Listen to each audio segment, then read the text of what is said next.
प्रिय विद्यार्थियों, छत्तीसगढ़ की संस्कृति के अंतर्गत हम लोग छत्तीसगढ़ के पर्व त्योहारों पर चर्चा कर रहे थे, जिन्हें हम अलग अलग महीनों के अनुसार कैसे याद कर सकते हैं, ये हमारी चर्चा का विषय था।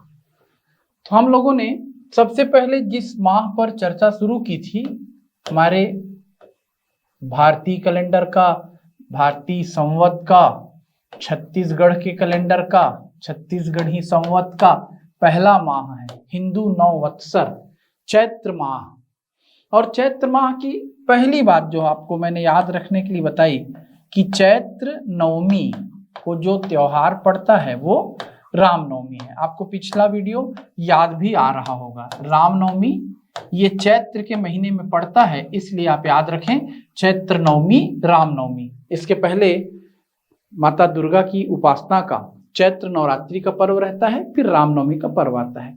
इसके साथ हम अन्य त्योहारों को जोड़ेंगे। अब पहला जो आपको याद रखना है सरहुल, सरना देवी की उपासना। सरहुल एक नृत्य भी है। तो जब हम सरहुल को एक त्योहार के रूप में लेते हैं तो सरहुल का त्योहार भी मनाया जाएगा चैत्र के महीने में, चैत महीने में। गोबर बोहरानी, इसे आप याद रखें, ये आदिवासी क्षेत्र का त्योहार है। नाम है इसका गोबर बोहरानी। गोबर बोहरानी का जो त्योहार है, इस त्योहार को सुकमा के छिंदगढ़ विकास खंड से हम रिलेट करते हैं। कहां से रिलेट करते हैं? सुकमा।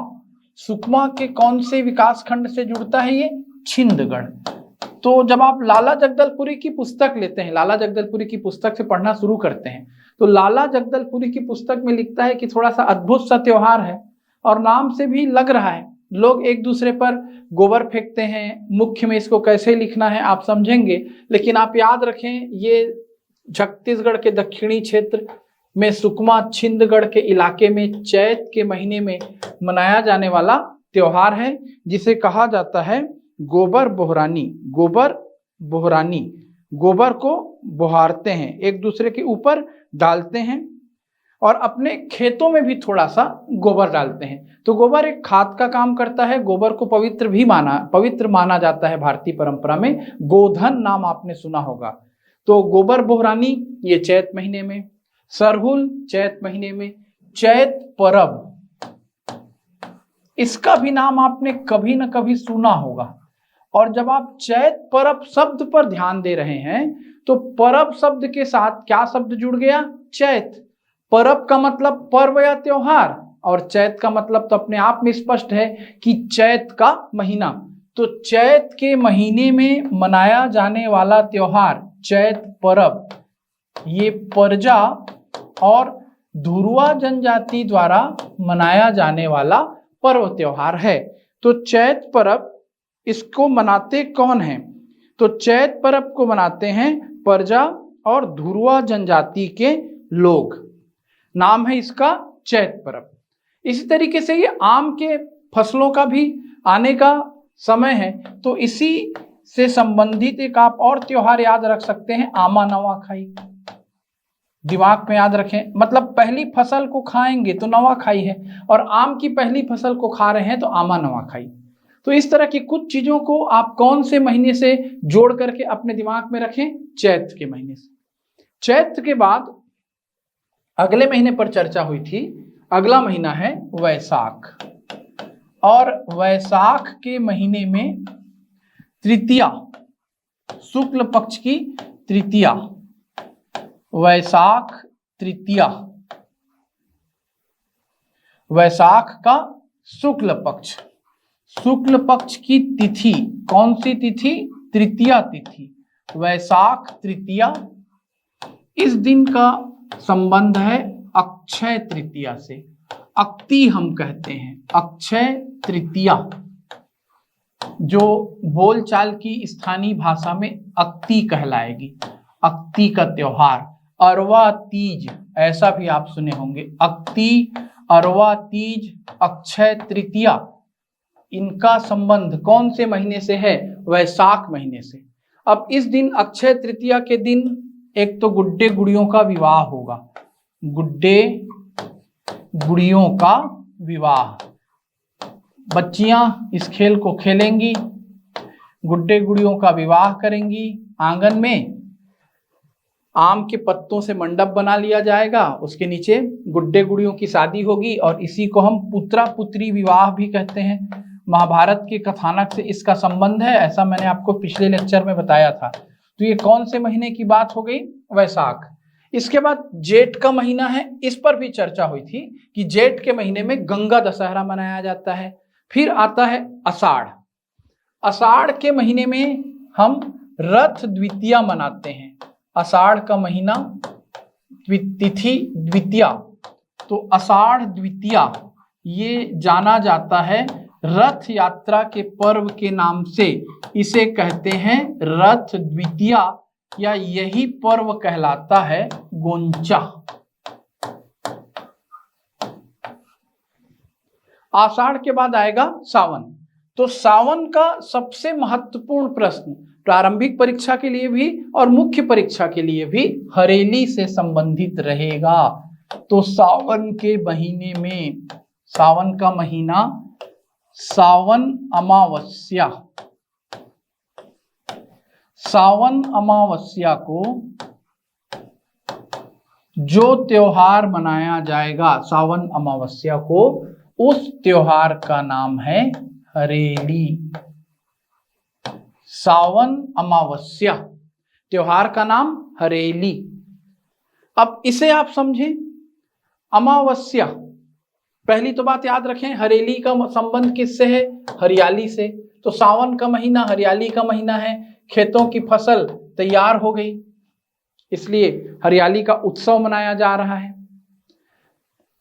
और अमावस्या की तिथि, और वो भी बरसात के महीने की।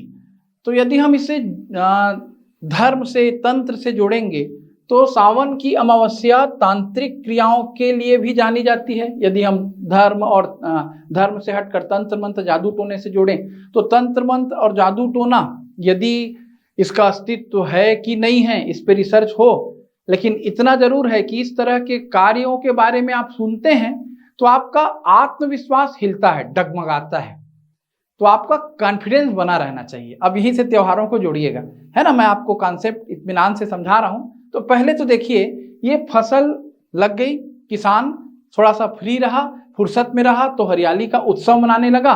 तो पहला तो इस त्योहार का सीधा सीधा संबंध किससे आ रहा है? खुशी से। तो किसान गुड़ का चीला खाएगा, अपने कृषि उपकरणों की पूजा करेगा, क्योंकि अब कृषि उपकरणों को सुरक्षित रखना है। ध्यान से समझें, हमारे हर त्योहारों के पीछे कुछ ना कुछ तर्क है, कुछ ना कुछ लॉजिक है। कृषि उपकरण पूजा, क्या तर्क है, क्या लॉजिक है? यदि हम खेती के बाद अपने हल को या अपने और किसी भी उपजार को, किसी भी औजार को जो लोहे का बना हुआ है, बिना धोए, बिना साफ किए, बिना सुखाए छोड़ दिए, लोग भूल जाते हैं काम करने के बाद, तो उसमें जंग लगेगा, वो खराब हो जाएगा। तो किसान के लिए एक पर्व बना दिया गया, तुम हल की एकदम सफाई करो और भी कृषि उपकरणों की सफाई करो, उनकी पूजा करो, ताकि वो अगले साल के लिए आपको बिल्कुल सुरक्षित हालत में मिले। गुड़ का बना चीला खाएगा वो, गुड़हा चीला, गुड़हा चीला, गुड़हा इसमें विशेषण है और चीला संज्ञा है। गुड़ का बना चीला खाएगा, कृषि उपकरणों की पूजा करेगा और उसके बाद थोड़ा सा आनंद का उत्सव मनाएगा। खेलने के लिए कुछ ना कुछ तो होना चाहिए, त्योहार से खेल जुड़ेगा या त्योहार से गीत जुड़ेगा, तभी तो लगेगा कि हम खुशियां मना रहे हैं। तो इस त्योहार में शर्त जोड़ा जाता है, शर्त बंधने की परंपरा है, कई प्रकार की शर्त लगाए जाते हैं। शर्त लगाना छत्तीसगढ़ी में कहलाता है शर्त बंधना। और कैसे शर्त बंधे जाते हैं? जैसे नारियल को कितने दूर तक फेंक दोगे, कितने बार में फेंकोगे, ऐसा कई प्रकार का शर्त लगाया जाता है। तो नारियल फेंकने का खेल कौन से त्योहार से जुड़ता है? हरेली से जुड़ता है। और इसी दिन गेड़ी चढ़ा जाता है। तो हर चीज को आप लॉजिकली सोचें, आप भूलेंगे नहीं। गेड़ी चढ़ना सावन के महीने में, क्यों गेड़ी चढ़ेंगे?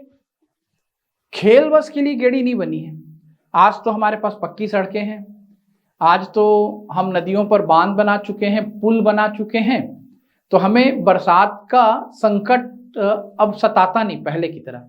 लेकिन पुराने समय की आप कल्पना करें, खेत में चारों तरफ फसलें और गांव में चारों तरफ कीचड़। आप सुनते भी होंगे यहां भी होगा वहां भी होगा।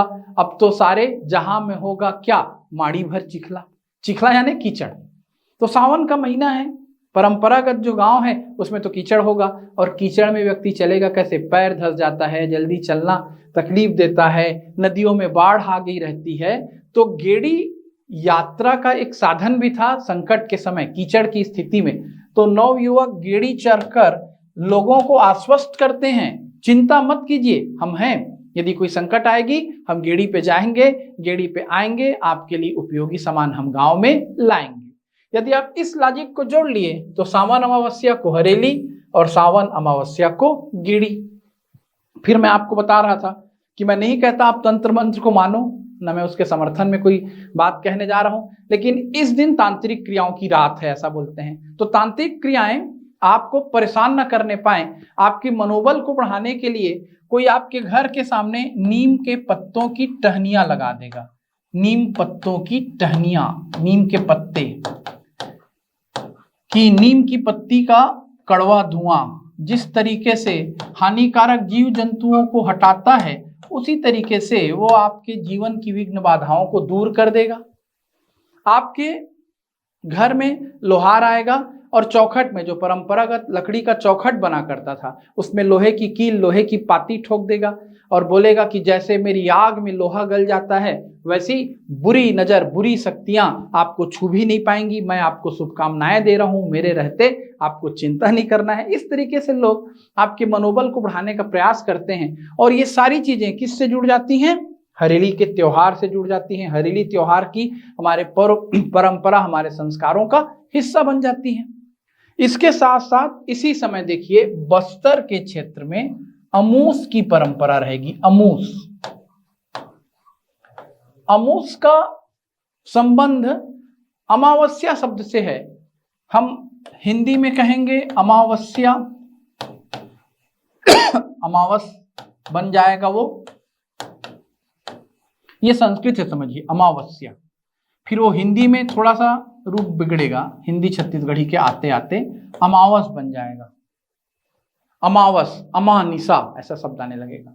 और जब वो और ज्यादा बस्तर के क्षेत्र में जाएगा तो अमावस्या से अमावस और अमावस से शब्द का अर्थ बदल कर हो जाएगा अमूस। तो अमूस कहाँ मनाया जाएगा, अमूस मनाया जाएगा बस्तर अंचल में।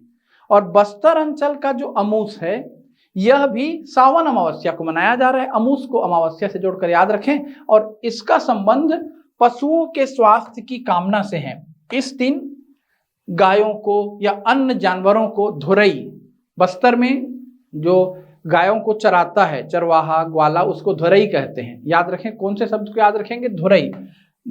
धुरई इस दिन गायों को रसना, सतावरी, इस तरह के पौधों की बनी हुई दवा खिलाता है, उसका चूर्ण खिलाता है।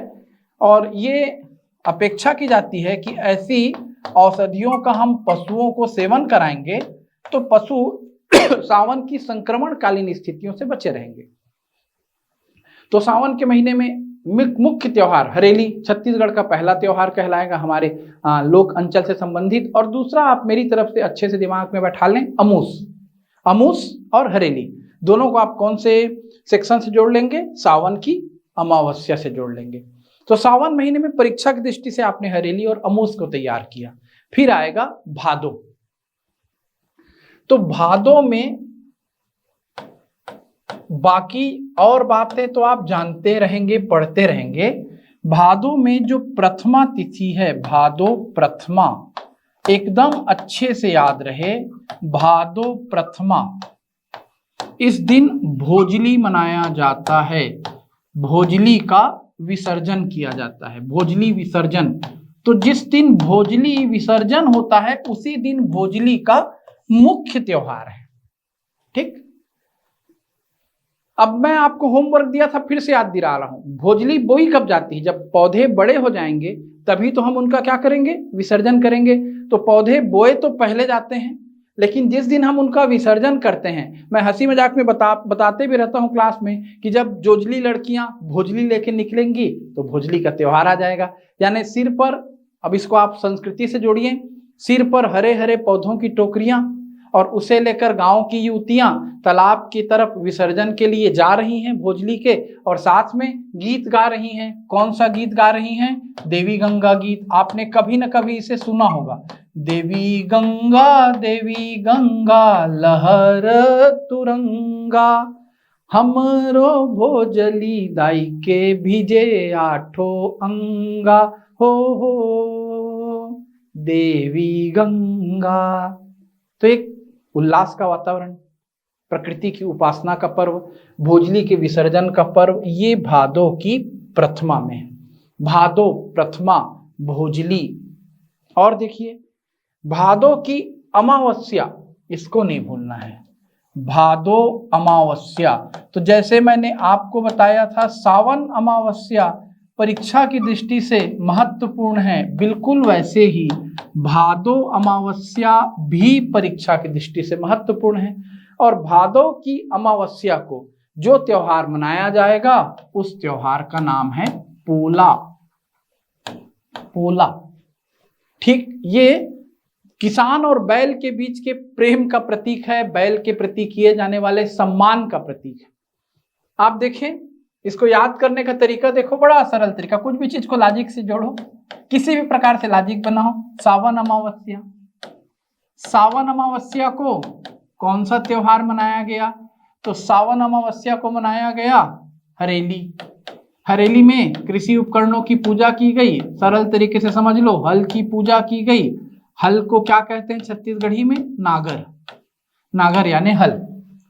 तो हल की हम पूजा कर रहे हैं, और हल की खिंचाई करने वाले, हल का मुख्य जो है, हल को लेकर अपने साथ चलता है, वो होता है बैल। हमने बैल की पूजा नहीं की तो बैल हो गया नाराज। और चूंकि वो बैल बुद्धि है, ऐसा भी बोलते हैं, यद्यपि वो पशु हमारे लिए कृषि में सहायक है, लेकिन लोग ज्यादा बुद्धिमान को बैल बुद्धि का बोलते हैं, यानी कम बुद्धिमान को। तो बैल को ये बात थोड़ी देर से समझ में आ रही है, 1 महीने बाद, कि अरे भाई मैं भी तो वीआईपी हूं, मेरी भी तो कुछ पूजा, या मेरे लिए भी तो कुछ सम्मान होना चाहिए। तो सावन अमावस्या में हल की पूजा, तो भादो अमावस्या में किसकी पूजा हो गई? बैल की पूजा। बैल का सम्मान, बैल को सजाया जाए, और सजा करके बैल दौड़ प्रतियोगिता का आयोजन किया जाए, और बच्चों को मिट्टी का बैल का बना हुआ खिलौना दिया जाए जिसके पैरों में चक्के लगे हों, और बच्चा उस खिलौने को चलाए। तो बैल के साथ उसका भावनात्मक लगाव, प्रेम की भावना जागे। गाय के साथ हमारी भावनाएं हैं, गाय का हम सम्मान करते हैं, तो बैल भी तो हमारी आर्थिक गतिविधियों का केंद्र बिंदु रहता है कृषि में। अब भले ट्रैक्टर उसकी जगह ले रहा है, तो ये बैल से जुड़ा हुआ है, किसान और बैल से संबंध रखने वाला पर्व है पोला। और साथ ही इस दिन बच्चियां पोरा पटकने जाती हैं, यानी मिट्टी के बने पोरा को कहीं पर ले जाकर फोड़ती हैं गांव में, ये भी एक काम होता है।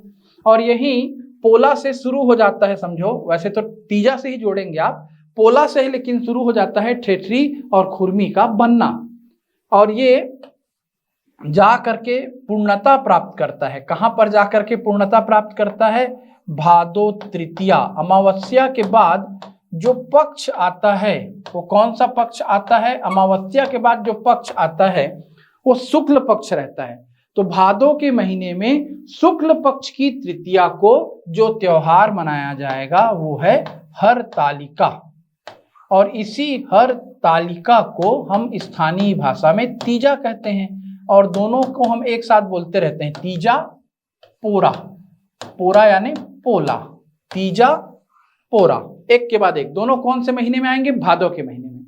और तीजा मनाने के लिए विवाहित महिलाएं अपने मायके जाएंगी, और मायके जाकर के रात्रि जागरण करेंगी, शिव पार्वती की पूजा करेंगी।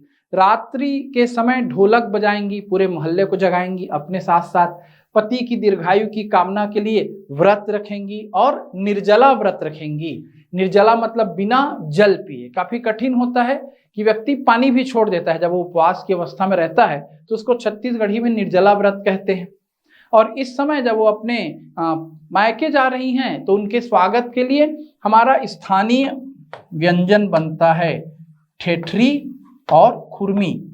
हम लोग अपनी भाषा में बोलते हैं जैसे सारे तीर्थ बार बार, गंगा सागर एक बार, वैसे याद रखो सारी मिठाई बार बार, ठेठरी खुरमी एक बार। भले अब हम किसी भी सीजन में बना लें खा लें, लेकिन ठेठरी खुरमी का बड़ा विशेष महत्व है। जब तक आप उसको इंपॉर्टेंस को बनाए रखना चाहते हो किसी भी वस्तु का, तब तक उसकी उपलब्धता को विशेष अवसर पर रखो, तो लोगों को वेट रहेगा। तीजा आएगा, तीजा का त्योहार हम मनाएंगे तो ठेठरी खुरमी खाएंगे, और दोनों का कॉम्बिनेशन है। बहुत सारे व्यंजनों का छत्तीसगढ़ में काम्बो पैक है आज की भाषा में, एक मीठा है और एक नमकीन है। तो ठेठरी होगा नमकीन, बेसन से बनेगा, और खुरमी होगा मीठा, ये बनेगा आटे से परंपरागत रूप से। तो ठेठरी और खुरमी ये दोनों